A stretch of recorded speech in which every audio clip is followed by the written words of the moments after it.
அஸ்ஸலாமு அலைக்கும் வரஹ்மத்துல்லாஹி வபரகாத்துஹு. இன்றைக்கி நம்ம பேபி பொட்டேட்டோ வறுவல் நம்ம பண்ண போகிறோம். அதுக்கு வேண்டது 1/2 கிலோ உருளைக்கிழங்கு நம்ம வேக வச்சு உரித்து வச்சுருக்கோம். அதுக்கு உண்டான மசாலா, இது டிஃப்ரெண்ட்டான மசாலா.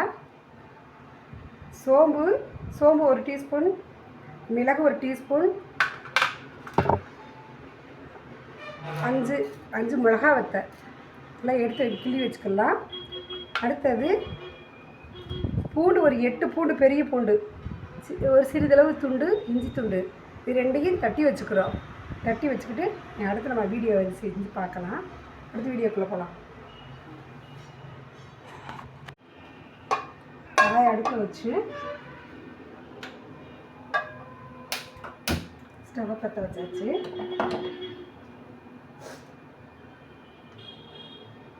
கொஞ்சமாக எண்ணெய் விட்டு லேசாக வறுத்துக்கலாம்.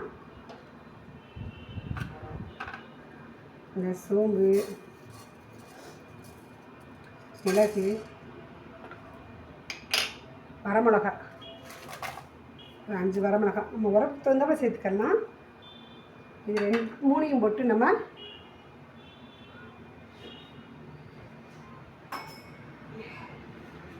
போட்டு லேஸ் பொன்னரெல்லாம் வறுத்துக்கலாம்.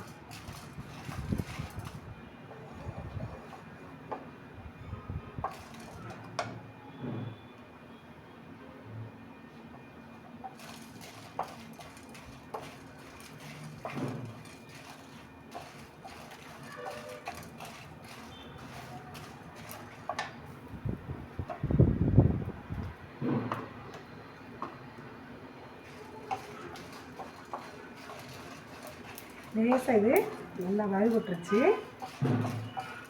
லேசாக இது நம்ம ஸ்டவ்வை ஆஃப் பண்ணிவிட்டு இந்த ஹீட்லேயே நம்ம இது வறுத்துக்கலாம். இந்த மிக்ஸி ஜாரில் போட்டு கொரகொரப்பாக, ரொம்ப பவுட்ராக்க வேண்டாம், கொரகொரப்பாக நம்ம இது வறுத்ததை நம்ம ஆற வச்சு அரைச்சிக்கிடலாம்.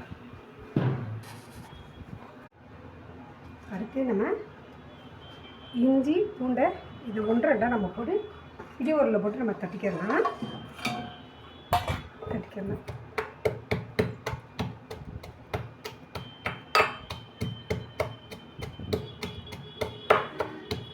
1-2 தட்டினாலே போதும், நல்ல டேஸ்ட் கிடையாது.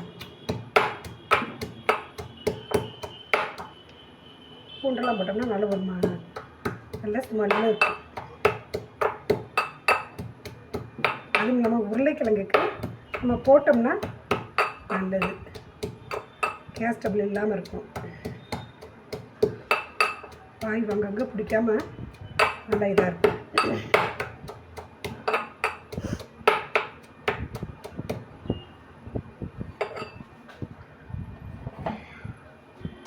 அடுத்து ஸ்டவ் பற்ற வச்சுக்கலாம்.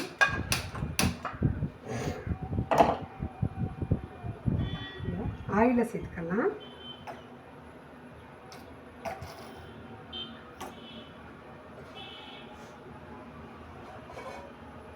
ஆயில் சூடி ஆகட்டும்.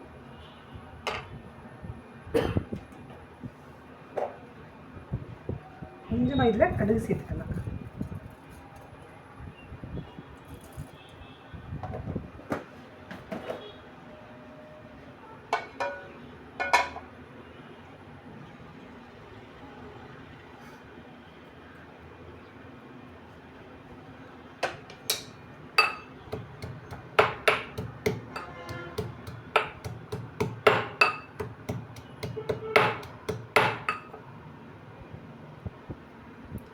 நல்லா தட்டி எடுத்து வச்சாச்சு. கடுகு பொரியட்டும். கடுகு பொரிஞ்சோடனே நம்ம இந்த இஞ்சியும் பூண்டையும் சேர்த்துக்கலாம்.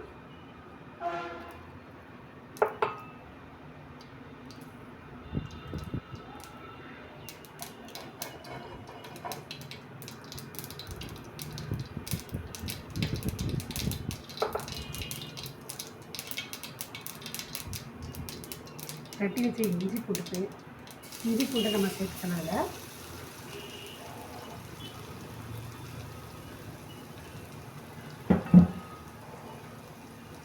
கொஞ்சம் நம்ம லேசாக கோல்டன் கலரில் வறுத்துக்கலாம்.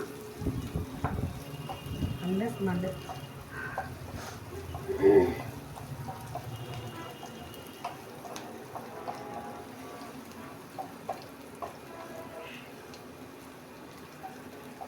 இப்படிலாம் நம்ம சமைச்சு சாப்பிட்டோம்னா, ஒரு வித்தியாசமாக சமைச்சு சாப்பிட்டோம்னா அவ்வளோ டேஸ்ட்டாக இருக்கும். லெமன் சாதம், தயிர் சாதம் இதுகளுக்கு நம்ம வச்சு சாப்பிட்டோம்னா இருக்கும். சாம்பார் சாதத்துக்கு ரொம்ப பெஸ்ட்டு. கொஞ்சம் கோல்டன் கலரில் வளர்ந்துருச்சு. இது வளர்ந்தோடனே நம்ம நுணுக்கி வச்சோம்ல வரமிளகாய், சோம்பு, மிளகு இதை அதில் சேர்க்கலாம், ஆட் பண்ணிக்கலாம்.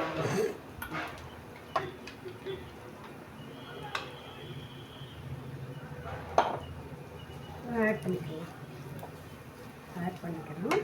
இது பண்ணிவிட்டு கொஞ்சம் இது கலர் மங்கால் மாதிரி இருக்கும். நம்ம அதுக்கு நம்ம 60 மசாலா கொஞ்சம் இது டேஸ்ட் கொடுக்கும். உங்களுக்கு டேஸ்ட்டுக்காக இது 60 மசாலா கொஞ்சமாக கொடுக்கலாம்.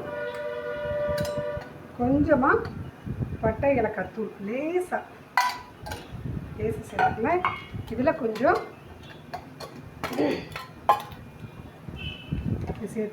சேர்த்துட்டு கொஞ்சமாக உப்பு ஆட் பண்ணிக்கலாம்.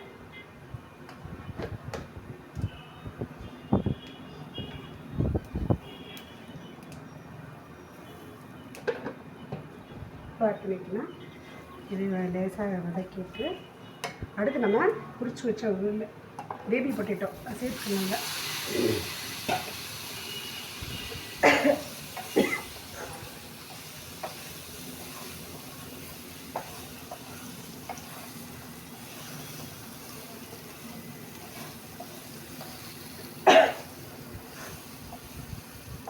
சிம்லேயே வச்சுருந்தா நல்லா இதை வதக்கி விட்டுக்கலாம். பத்தாருக்கு கொஞ்சம் கொஞ்சம் எண்ணெய் விட்டுக்கலாம்.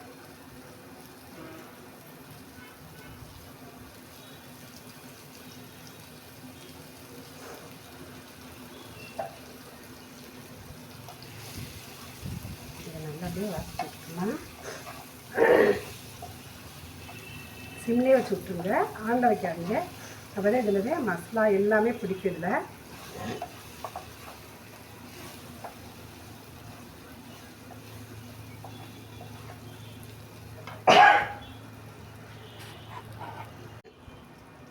இது நல்லா வதங்கிடுச்சு. உப்பு உரப்பு எல்லாம் நல்லா மிக்ஸ் ஆகிடுச்சு.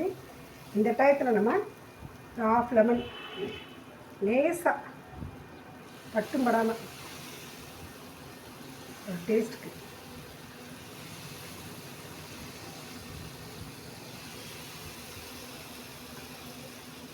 ½ லெமன் நம்ம விட்டு லேசாக இதை பரட்டிக்கலாம்.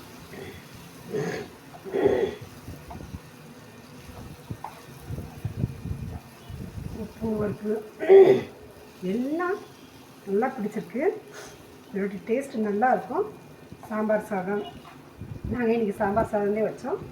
அதுக்கு இன்றைக்கி நம்ம இதை வச்சு தான் நம்ம தொட்டு சாப்பிட போகிறோம். டேஸ்ட் நல்லா ருசியாக இருக்கும்.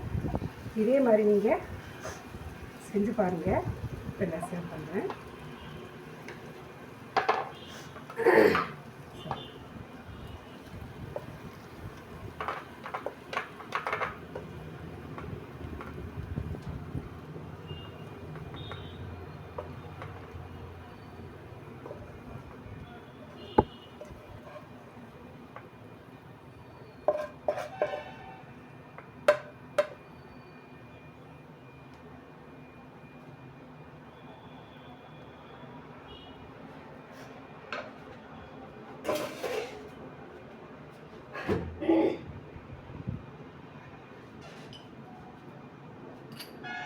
சுவையான உருளைக்கிழங்கு வறுவல் ரெடி.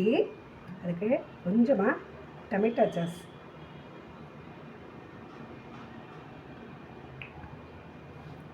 அதை தொட்டு சாப்பிட்டு பார்த்தா செம்ம டேஸ்ட்டாக இருக்கும்.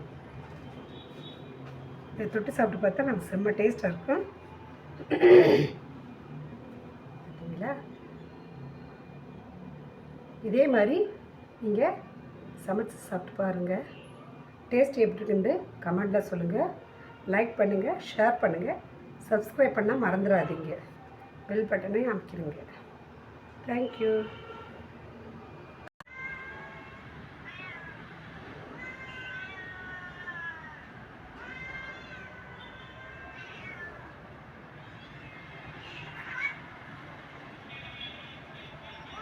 எங்கள் வீட்டில் பூத்த பூச்செடிகள் நிறையா இருக்குது. எங்கள் வீடியோ பாருங்கள், அடுத்தடுத்து ஒன்றும் காட்டுறேன்.